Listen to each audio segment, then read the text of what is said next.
Mike Tyson, one of the greatest heavyweights of all time, is going to face social media influencer turned somewhat pro boxer Jake Paul live on Netflix.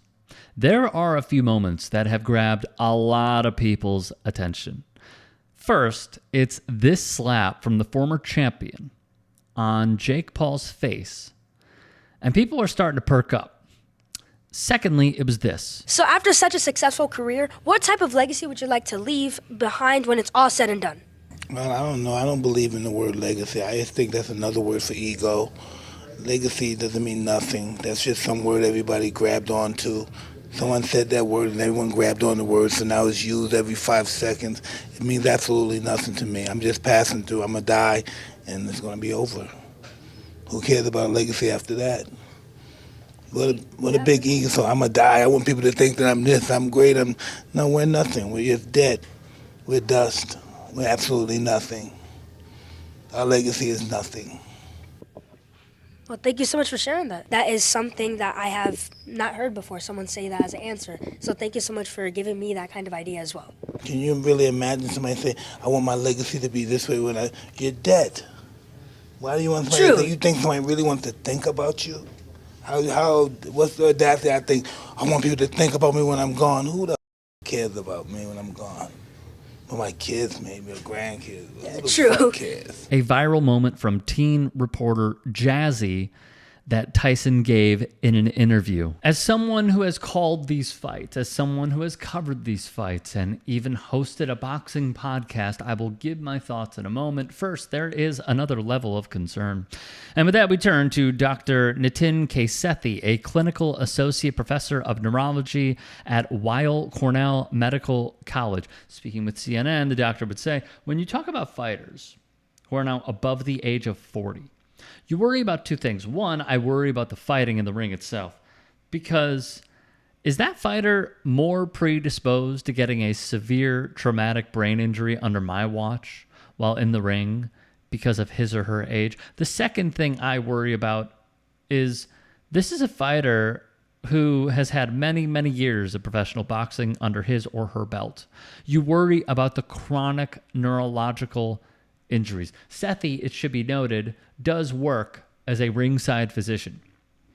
He'd add, when you have somebody whose profession is receiving numerous head impact exposures, both during training, sparring, and when in the ring, these head injuries and head impact exposures add up. That's why when you talk about chronic neurological injuries in boxing, I personally feel that that's the bigger problem. Tyson is 58 years old. The last time he boxed professionally, aside from the Roy Jones Jr. fight, which I don't think was technically a professional bout, was 2005. Now, the promoters will have their say. And if anything were to happen, they would say, hey, we put the guardrails in place. The Texas Department of Licensing and Regulation, or TDLR, would likely argue Tyson has gone through testing which measures his brain and heart activity.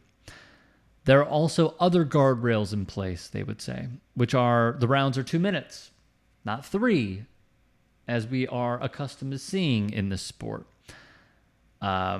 It's not 10 rounds. It's not 12 rounds. They're doing 8 rounds. And lastly, the boxers are going to be wearing 14-ounce gloves. Now, for my own personal take here, all right, here's what I'll say. There's like good and bad.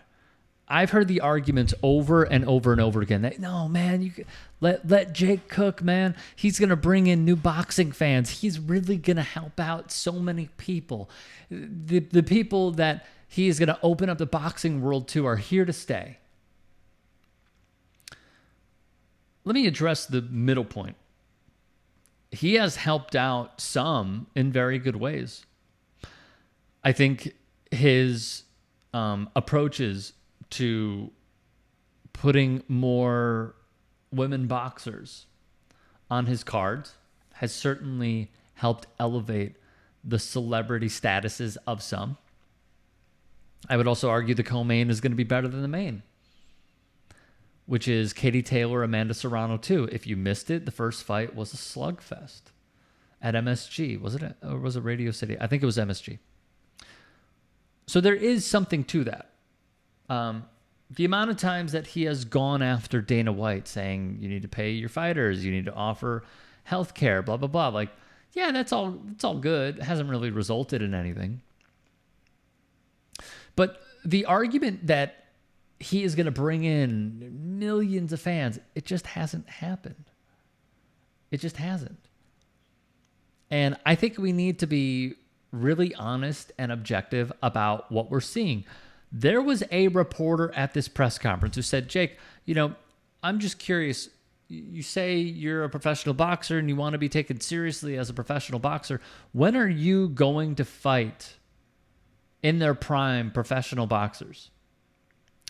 Because the one time he did do it to Tommy Fury, who was not great by any stretch of the imagination, Jake lost. Didn't look good. So what I see is the swindling that Jake Paul is doing continuously over and over again by fighting the Nate Robinsons, the Tyron Woodleys, the Ben Askrens, and then fighting guys like this. Mike Tyson, who's almost 60. And on my independent show, I interviewed Montel Griffin, former world champion, who actually handed Roy Jones Jr. his first loss because it came through disqualification. And he said, look, man, I get it. A lot of people are interested. If I'm Jake, I'm not letting a dude that's almost 60 beat me. I'm just not.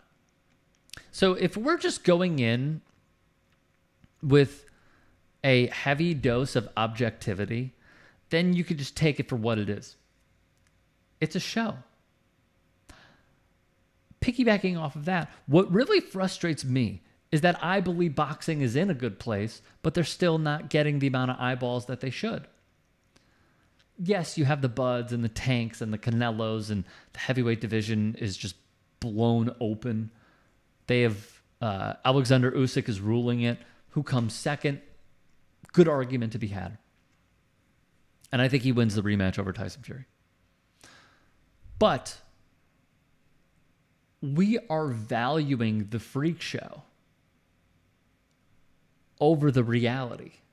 These guys are going to get paid because, number one, they secured a deal on Netflix, first of its kind. And secondly, people are talking about this a lot. Just like they talked about the Nate Diaz fight with Jake Paul a lot. And yet somehow, some way, we're not talking about Boots Ennis fighting last week in a really tough fight. That's not going to get nearly as many eyeballs. Guys who are professionals, not 60 years old, or got into it just to be talked about a little more. So I think the fact that this is going to get so many big numbers in the form of ratings is a reflection of what we want and what we value as a sports-driven society. If you can and are willing, please become a paid member here at TYT Sports. And or go to tyt.com/join. In addition, you can follow me on Twitter, Instagram, and TikTok. Appreciate it. Have a great day.